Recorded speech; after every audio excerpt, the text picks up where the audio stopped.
Hello students, I hope you all are doing fine. Today I am going to start the next topic, that is electronic configuration of elements and the periodic table. That is how the electrons are filled in or you can say the elements are filled in the periodic table according to their electronic configuration. So let's get started. So students, there is a very close connection between the electronic configurations of the elements and the long form of periodic table. In the previous chapter, structure of the atom, you must have studied about the principal quantum number. Okay, there are 4 set of quantum numbers which determines the exact position, or you can say it tells us about the exact address of the electrons. Alright, so we have 4 different energy shells or energy 4 different quantum numbers are there. The first one is the principal quantum number, then azimuthal, then magnetic, and then the spin quantum numbers. So before getting directly into this topic, let's go back into chapter 2 and revise. Okay, so we know that according to the Bohr's atomic model, where he said that there are orbits around the nucleus, like this, okay, and the electrons, they travel in these fixed path. But it is not true, because you will study that electrons has both particle and wave like nature.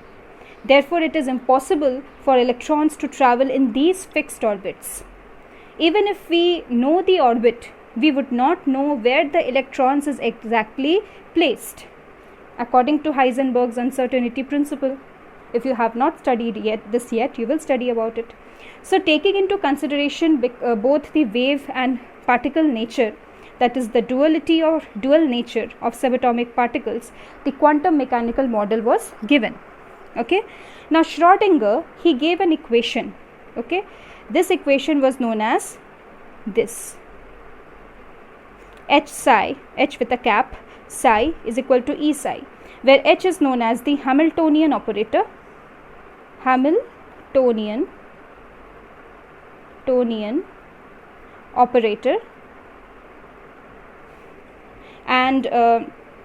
when you will solve this Schrödinger's wave equation, you will get different values of this psi, and these different values of psi will lead you to these 4 different quantum numbers, and that gives you the exact address of each and every electron in an atom. Fine. So we know that after some years later, some scientists, they claim that we will not say these circular orbits as orbits. You will name it as shells. So the electrons of a particular energy is trapped inside these shells. Okay, now the shells, they further have subshells. And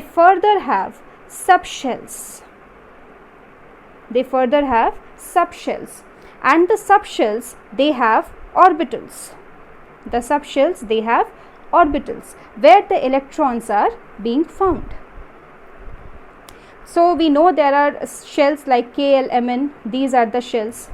Then subshells is SP, DF, these are the subshells, and F, and the orbitals are the rooms, you can say, where the electrons are found. Fine. Now for example, I am just giving an easy example to understand this concept, that in a building, if you want to find someone, first of all you have to find out the building where he or she lives. Okay, this represents the atom. Then after that, in a building we have different floors, isn't it? We have different floors. This is the first floor is of lower energy. You can assume it like this, that it will take less energy to climb up the first floor. Then you will need some more energy to climb the second floor, and you will need some more energy to climb the third floor, and so on. So there are different floors. So these different floors are the different energy levels, which we write it as n. Okay, so this is n is equal to 1, this is n is equal to 2, this is n is equal to 3. Now these the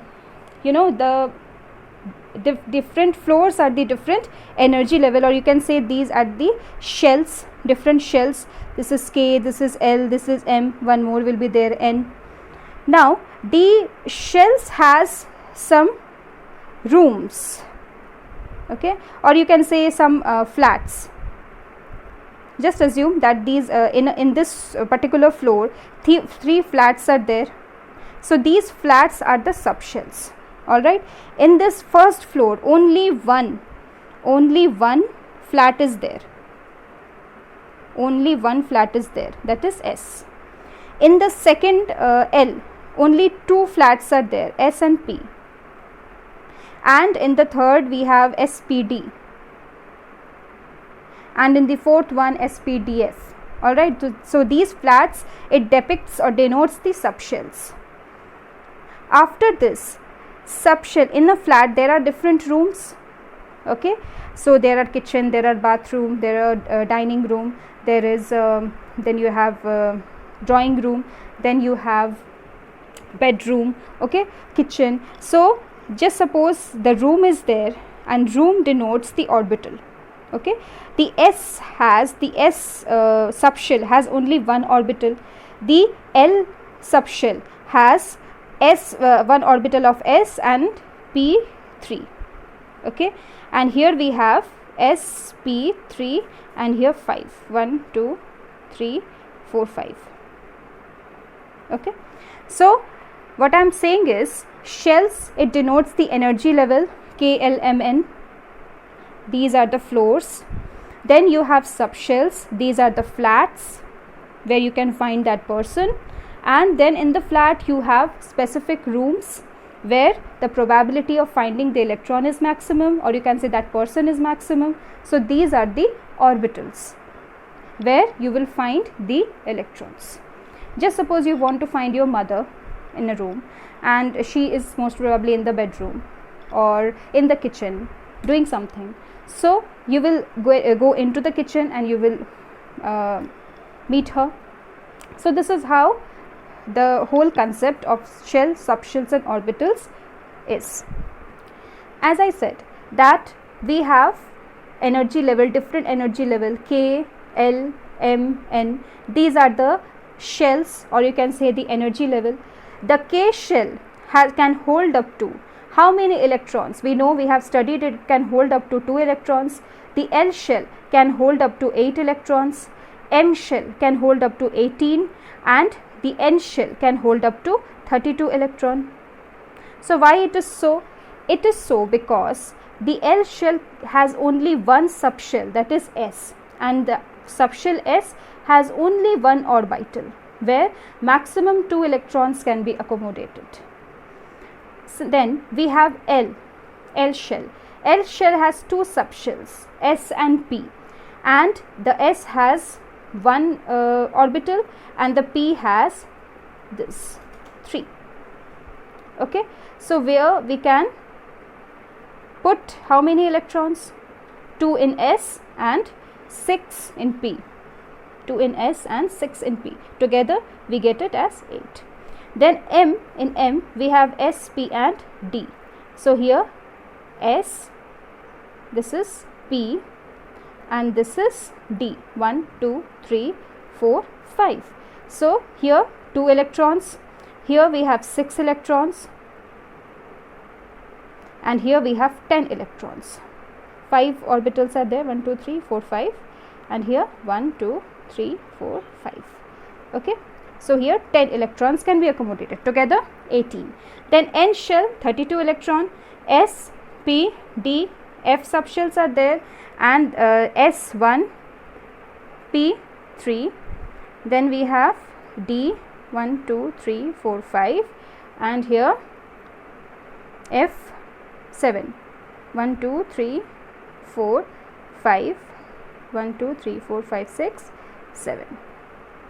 It can hold up to 14 electrons, then 10, 6 and 2, together 32. So that is why 32 electrons can be accommodated in the N shell. So if you want to know what is the full form of these SPDF, S denotes for sharp, this is for principal, this is for diffuse, and this is for fundamental. Okay. Now as I said that when you solve the value of when you solve this equation, you will get different values of psi, and these psi will lead you to 4 different quantum numbers. The first is principal quantum number denoted by N, second is azimuthal quantum number denoted by L, third is magnetic quantum number denoted by ML, and fourth is spin quantum number denoted by S. So basically this N, it talks about the principal energy level where the electron is present. Okay. The L, or you can say that it talks about the shells. The L, it talks about the sub-level or subshell in which the electron is present. Okay, subshell. The ML, it talks about the orientation, or you can say the orbital where the electrons are present, and the spin, it talks about how the electrons are arranged. Okay. The electron must be there in 2 different spins. As you can see, I have written it like this, one like this. The electrons are in 2 different spins. One is plus half, the other will be in minus half. Okay. So you must have studied all these things. So now let's learn how to write the electronic configuration first. If you know, it is very good, but if you don't know, then just see it. So before getting into this topic, I would like to write some things that we have written SPDF, right, and we have said that the value of N, it also denotes in which subshell shell the subshell is in. So if N is equal to 1, it means that the subshell is in the first shell, that is first shell means K shell. Okay, so it will be, we will write it as 1s. 1 denotes the N, that is the principal quantum number. Alright, if it is 2s, this means that this subshell S, it is present in the second shell. Okay, if we are writing it as 3s, the subshell is in third shell. Similarly for this also, 2p, 4p, 3p, 4p, then 3d, 4d, and 4f, 5f, like this. Okay, now there are some rules for filling the orbitals in an atom. So an atom in the lowest energy state is said to be in the normal state or the ground state.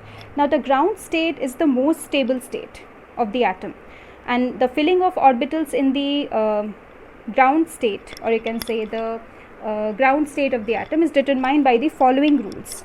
First is, the first rule is stated as Aufbau, Pauli's exclusion principle. Then third we have Hund's rule of maximum multiplicity.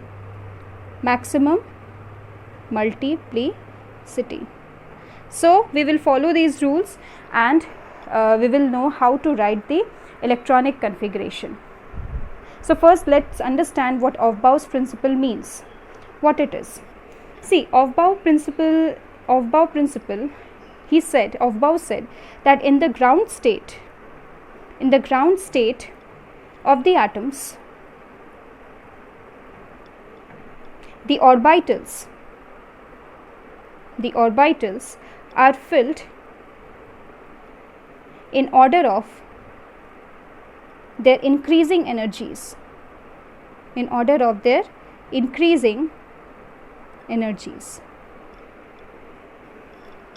Now, the increasing energy or increasing order, all the orbitals which are present, they have different energies. Okay, so in order of increasing energy, if we write the orbital, we will write it like this: 1s has least energy, then we have 2s, then 2p, 3s, 3p, 4s, then 3d. So how do we calculate, and so on? So how do we calculate that which orbital has more energy and which orbital has less energy?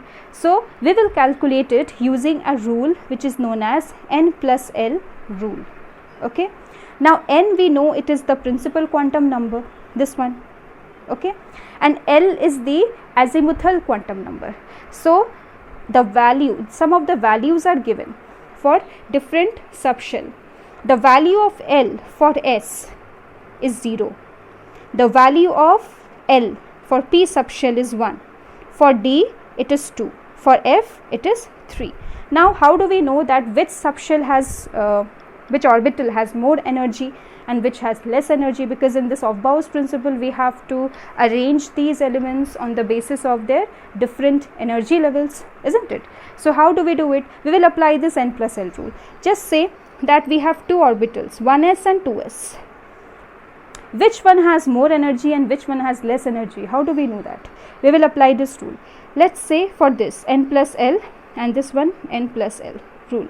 N is this one principal quantum number, it is 1, and for L the value of S is 0, so it is 1.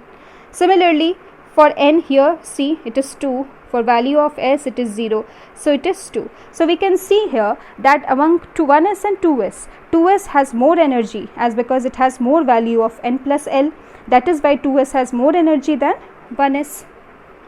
Okay, now if it happens like two subshells are there, just take 2p, or you can say 4s and 3p. Let's take 4s and 3p. Fine, 4s and 3p. How would we know that which one has more energy? Again, we will take the n plus L rule.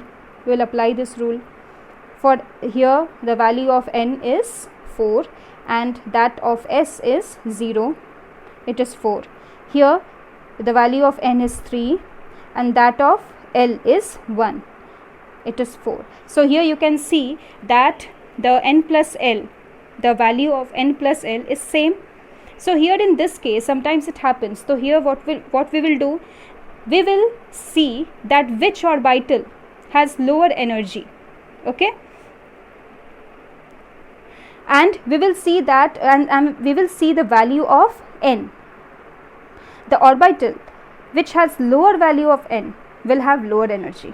So in this case the 3p has definitely, here the low energy is 3, here the principal energy level is 4, so that is why the 3p has lower energy than 4s in this case. So if the two subshells have equal value of n plus L, so the subshell with lower value of n will have lower energy. Okay, so this is how we have arranged these elements according to their increasing energy. So according to the Aufbau's principle, the to help you remembering this, a simple memory aid for remembering the increasing order of energy of various orbital is given. It is like this: 1s, then we have 2s, 2p, then 3s, 3p, 3d, then we have 4s, 4p, 4d and 4f.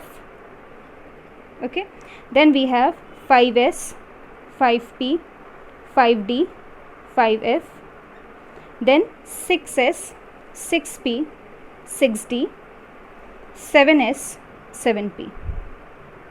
Okay, so according to Aufbau's principle, in the ground state of the atoms, the orbitals are filled in order of their increasing energies. So I am writing this also, that this is n is equal to 1, principal energy level 1, this is 2, this is 3, this is the 4th energy level, this is the 5 energy level, this is the 6 energy level, this is the 7 energy level. Okay, so how do we fill it? We fill it like this. First the electrons will get filled into the s orbital. Okay, electrons will get filled into s orbital. After that, after s, which one has lower energy?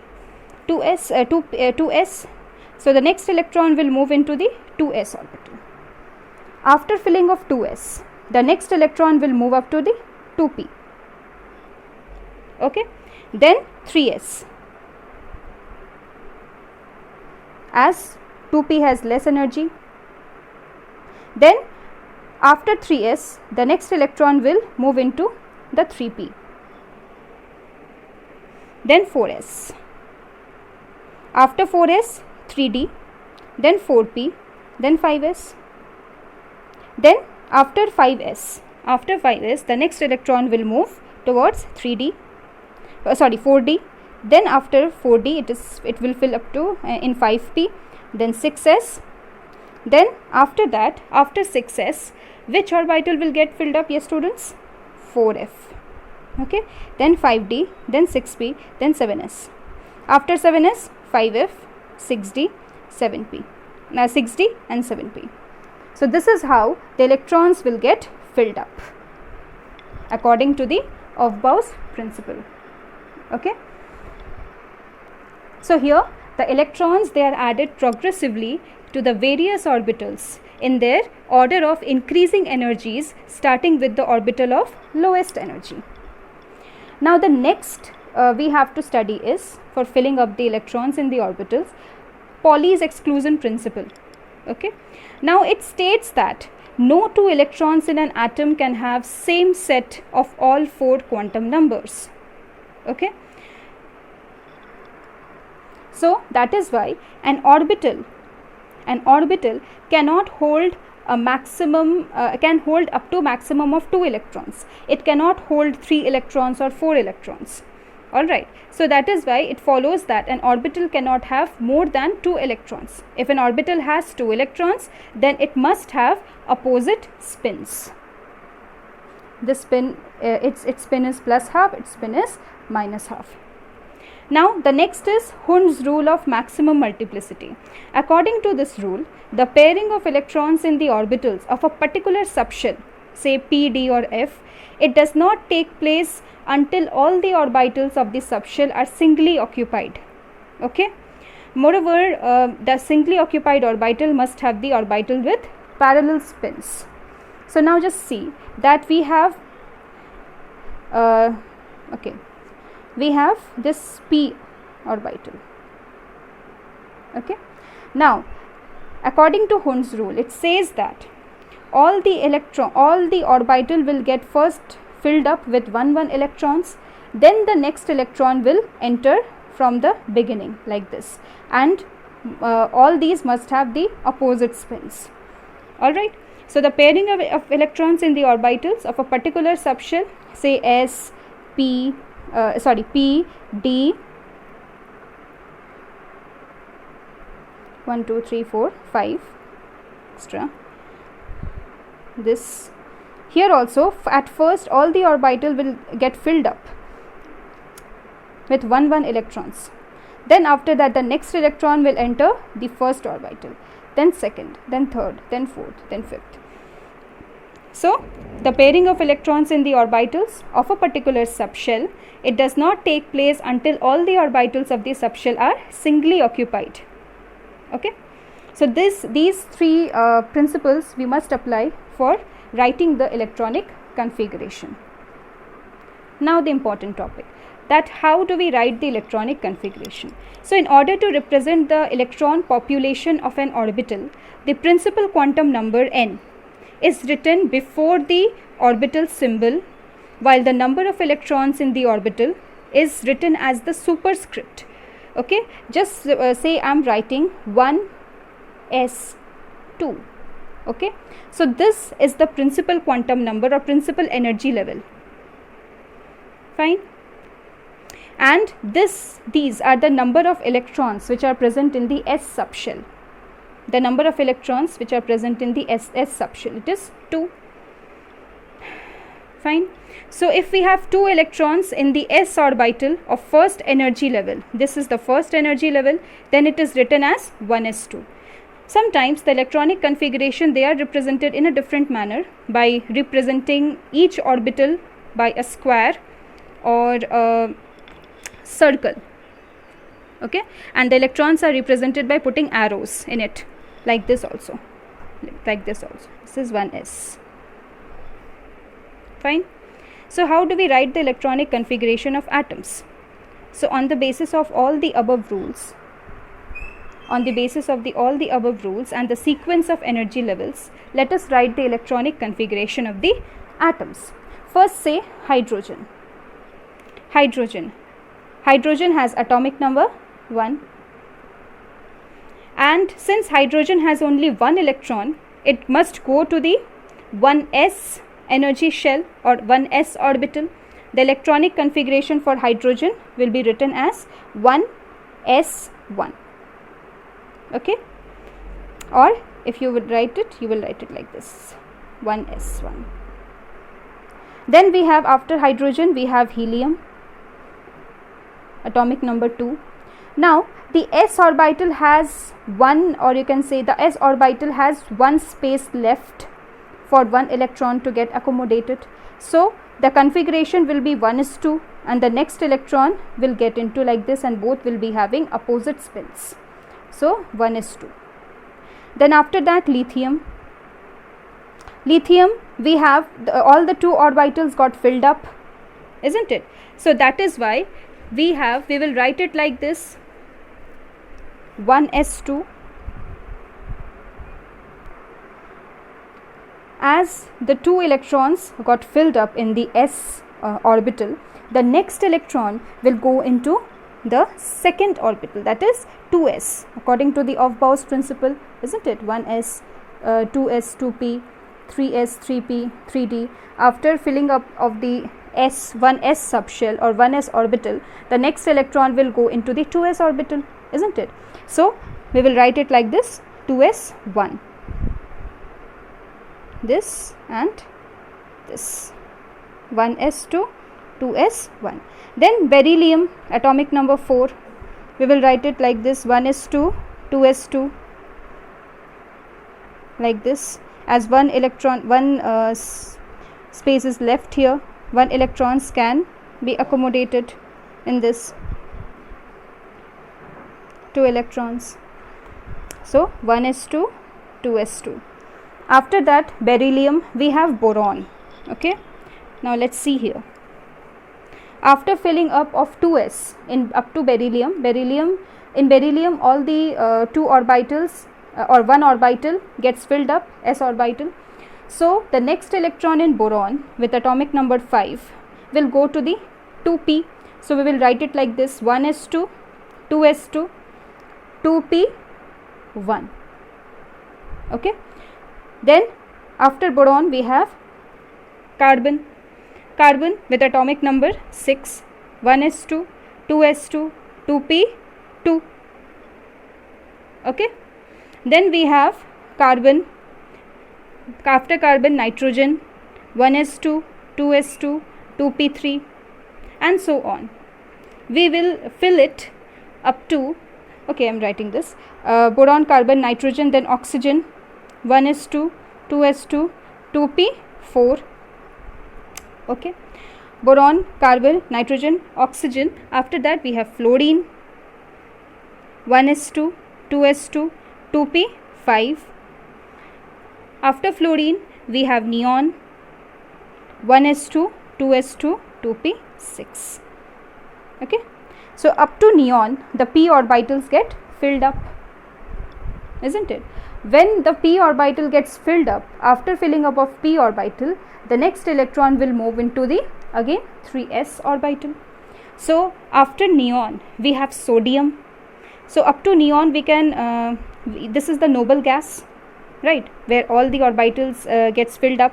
So if we write the electronic configuration of sodium with atomic number 11, we can shorten it and we can write it like this, up to neon, that is up to 2p6 it will get filled up.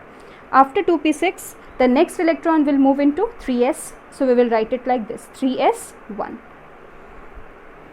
If you want to expand it, you can write it like this, 1s2, 2s2, 2p6, 6, 7, 8, 9, 10, 3s1.